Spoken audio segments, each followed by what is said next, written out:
ليلى بنت أحمد خدكم المناضلة اللي تعرفوا، قالت عنها هاي السنة عنها واعدة رئاسة الجمهورية اللي تعود هي المرأة الأولى السيدة الأولى،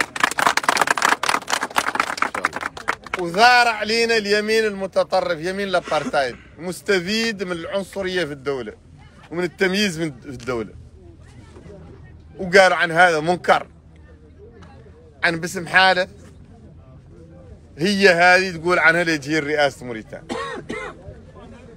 ليلى حرم بيرام قالوا عنها ليش تقول عنها لتجي رئاسة موريتانيا.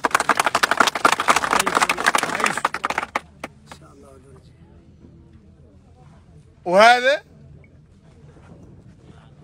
معدلة منه رد 200 ومنكر 200 يا خير. هذا هي النظرة المنظورين انتم بيها ومدفونين الى في هذه الارض،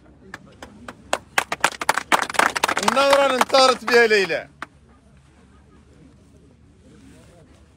يا ليلى مالها ما تعود في الرئاسة، مالي ما ندخل انا الرئاسة وتدخلها هي السيدة الأولى، علاش مالنا؟ ليلى بنت أحمد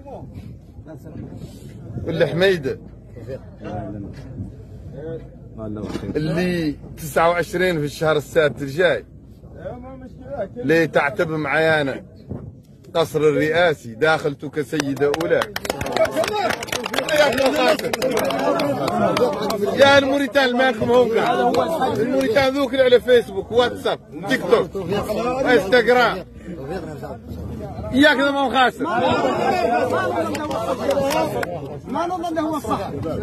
ياك ليلى ما قد قبضت فضت الدولة ميلة، ياك ليلى ما قد سافرت وسكنت في بليدة للدولة للشعب ما عنده ذي الحق، ياك ليلى ما قد دار تذهب والله المرجع من فضت الدولة. ثم هي ليلى لا هي اللي أمينة قاعد تعود سيدة أولى، هي أمينة عليكم.